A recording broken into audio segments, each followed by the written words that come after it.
Hi, I'm going to be drawing today with my fountain pen. This is the Jaipur version 2 fountain pen with a flex nib from Fountain Pen Revolution.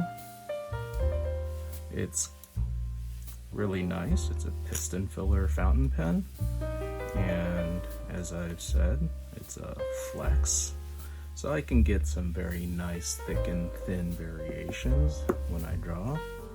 What I like about that is I can draw everything from the finest detail of, say,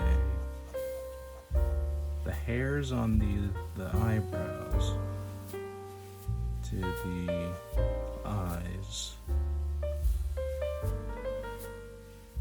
and the pupils.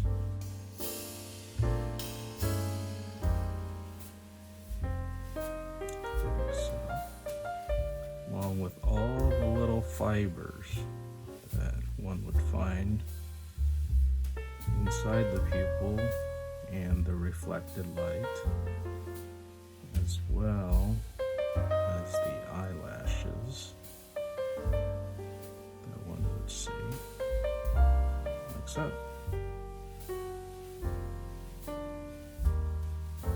And you can see right now I'm just drawing straight pen,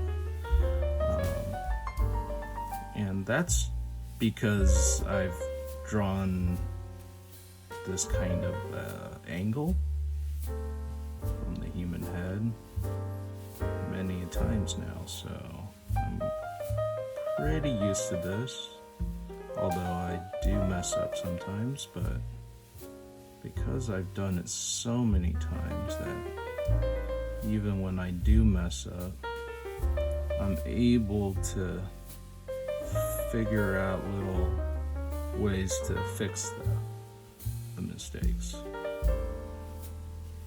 So, for example, here I want to pinpoint where the nostrils are before I actually draw the nose. Why is that? Because otherwise I end up drawing a nose that's far too long. If I draw the nostrils first, then I have a stopping point, sort of a guide there. And then same thing here with the mouth. I'm just gonna draw very simple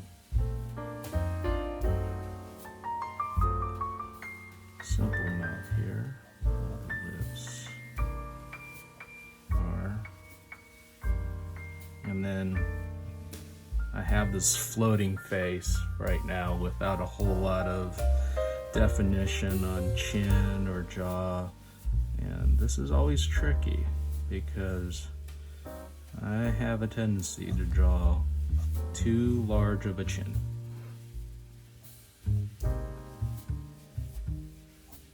I want to start turning this in around there. You can see I kind of missed the mark when I attached the chin right there, which probably means this character might have some facial hair or a shadow underneath their chin. That's kind of the go-to to fix that. But you can see once I get to the hair, this is where I can kind of let loose, get very nice and expressive with it, which I like, because this is where you can be a little bit more abstract and just let the flow and the rhythm kind of lead you.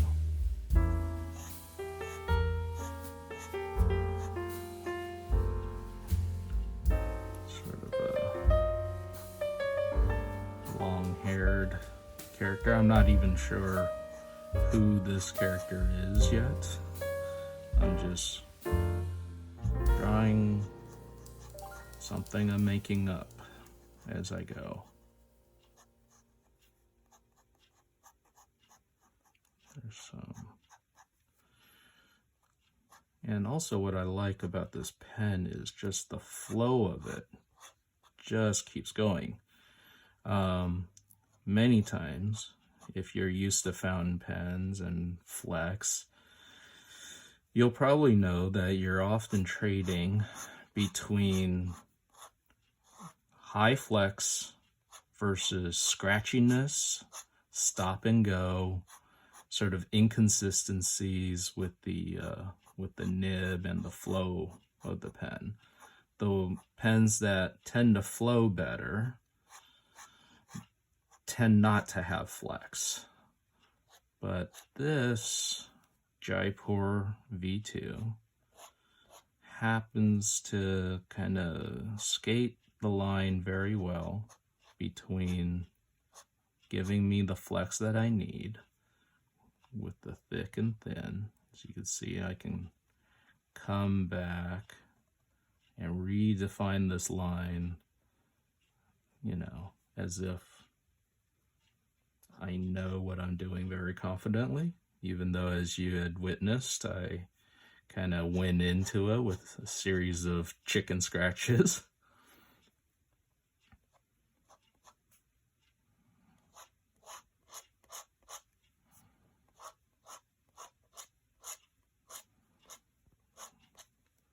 Well, just notice a little bit of asymmetry there with that hair. I may want to lengthen this now, just to see if I can make it more symmetrical again.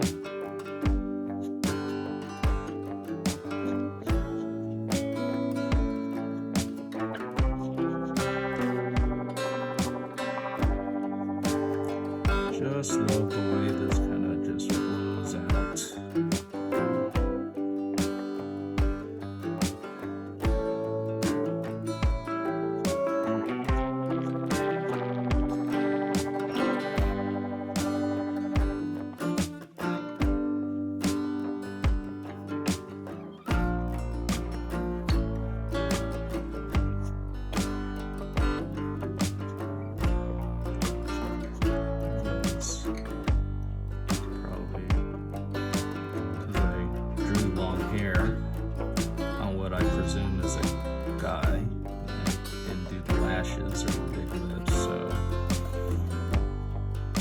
Because of that, I'm assuming maybe might be a bit of a rocker, or, you know, like a heavy metal kind of 80's dude.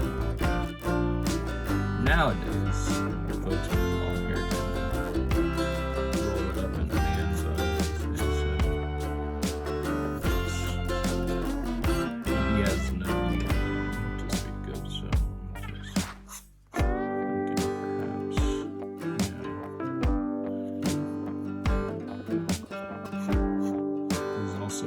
getting some costume riff would be a good idea. I'm just sketching for now. This is not anything finished. It's just something that allows me to draw purely for the fun of it. There's some buttons, which is a very fun thing to do.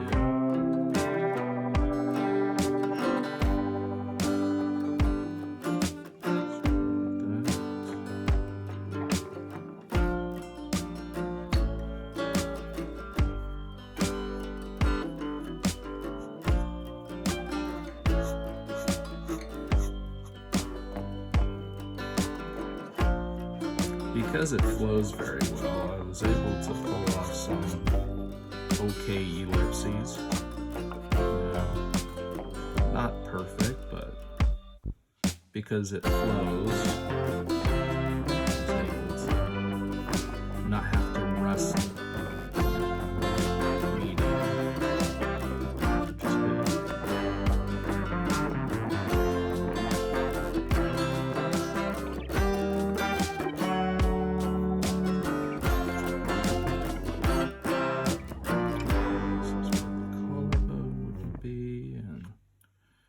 A little bit of the chest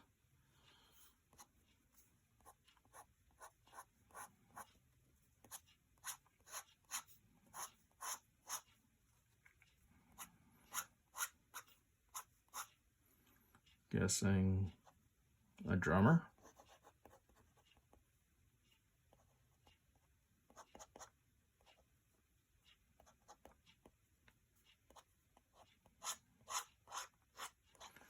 Yeah, it does tend to do these little sprays when I sideswipe it real fast like that, so that's something I gotta either use to my advantage, you know, to give it a more punk rock expressive look, or, you know, something to be careful of, so that if I want something very fine and finished, that I don't end up ruining it.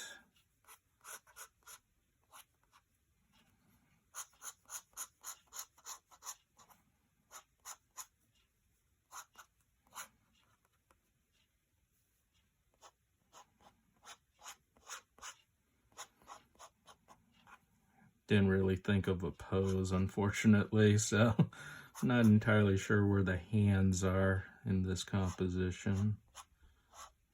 Apologize for that.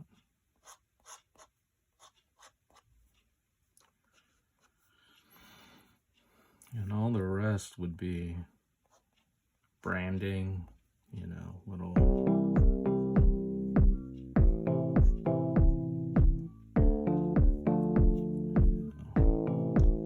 whatever it might be.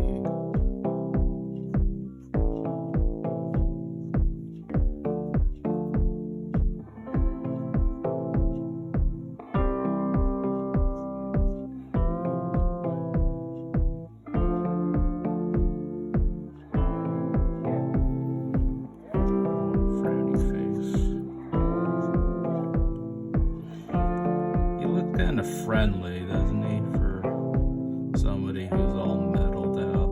I don't know. Maybe I should give him a little bit more of stubble or something. Because right now it looks like he's, I don't know, 15 years old. So, yeah, maybe make him a little bit of facial hair. Sideburns there. Just trying to figure it out. And then at some point, you need somebody to just tell you to stop, because you're going to ruin it if you go any further. So the ink that I've been using is called a Platinum Carbon Black, and it is supposed to be waterproof. So here I've got a watercolor set for a top kit, using this water brush right here, and basically you just kind of squeeze the water out. As you can see, I haven't used this yet, so I'm not entirely sure what these colors are going to get me, so I don't know. Let's just start off with a yellow, and then proceed on from there. Maybe add a little bit of red to it. Get a mixture. And then I've got some blotting, just some paper towels there, just in case I'm like, ooh, I need less. Alright. Got to determine the light source. I did already determine a little bit, sort of a downcast on this area beneath the jaw and the chin. So I know at the very least the light's coming from above and not below. So I don't know, perhaps let's just start off with getting a down light on them.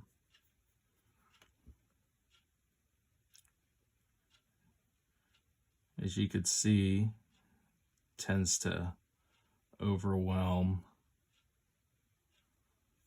just as And this paper is not really absorbing it. So perhaps not the best paper to use with watercolor. In fact, if I could demonstrate, probably lift that watercolor right off the nose just by using this paper, you see? Yeah, it's really not absorbing it very well. But that's kind of the fun of watercolor too. It's not always perfect. You know, you're letting sort of organized chaos.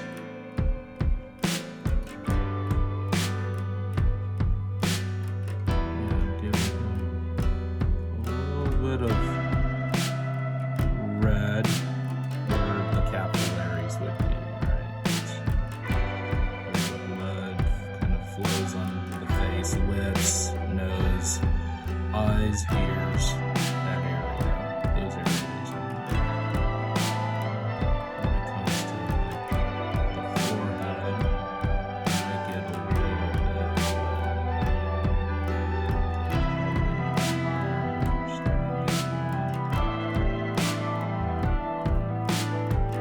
Gotta be careful not to make them look way too much on this area. It's danger.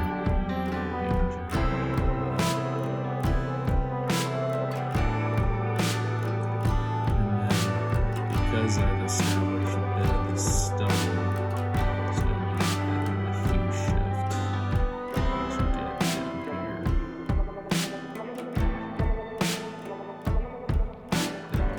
Blue added to the yellow, making it sort of brownish.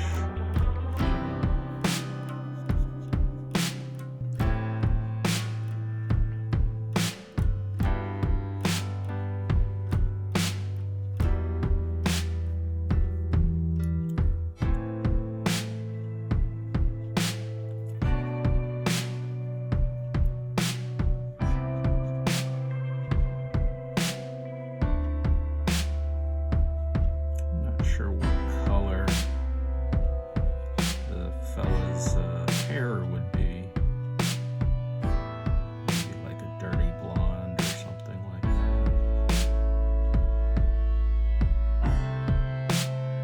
Wouldn't be yellow.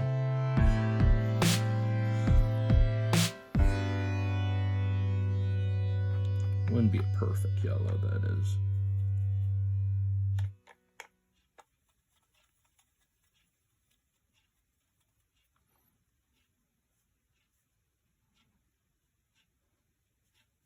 And what you want to do is just kind of work different areas, allowing the previous areas to kind of dry as you move on to the next area, etc.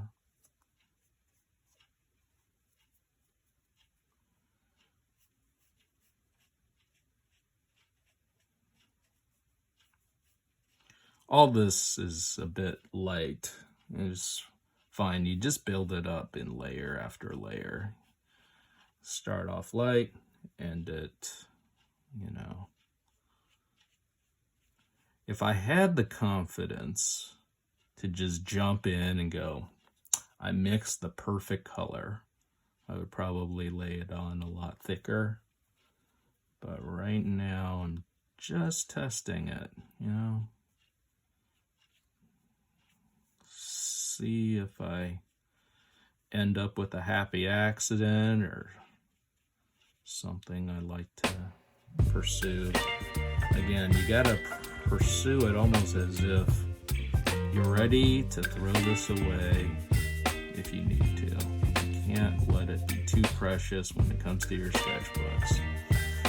A whole lot of people like to make their sketchbooks into art books. And what they're denying themselves when they do that is the opportunity for that experimentation, that exploration, to risk and fail. Risking failure is how we learn. area is where we pick ourselves back up and go, well, I don't want that to happen again, so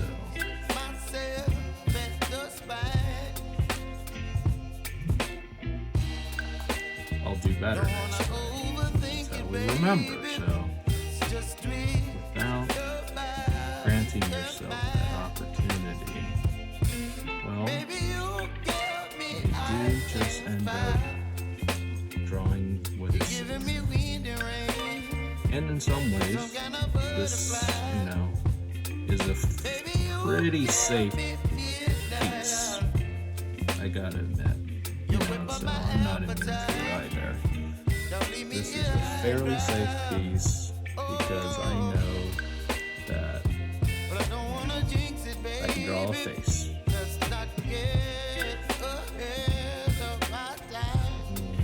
And I know how to mix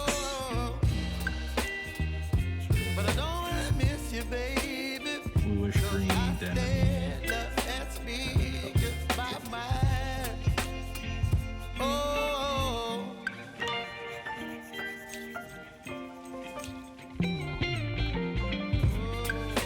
Even though it's kind of light right now, but you can always readjust it in Photoshop later as well. You want to just keep it light and adjust it digitally or with an Instagram filter afterwards. That's fine too.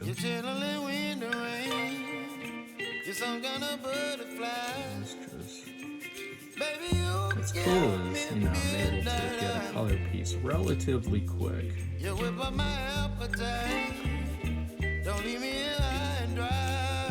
not often that you can work this fast traditionally.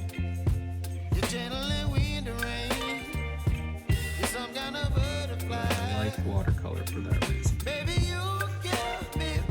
Relatively fast. Very low commitment. It's not that expensive either, and just,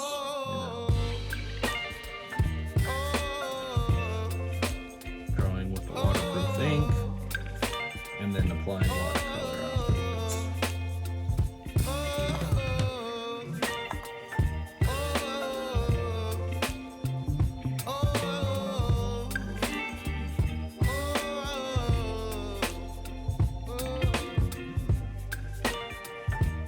Go on all day, but that's sort of the gist of it. Hope you enjoy what I've painted here in my sketchbook. Until next time, this is Daniel Chang signing out.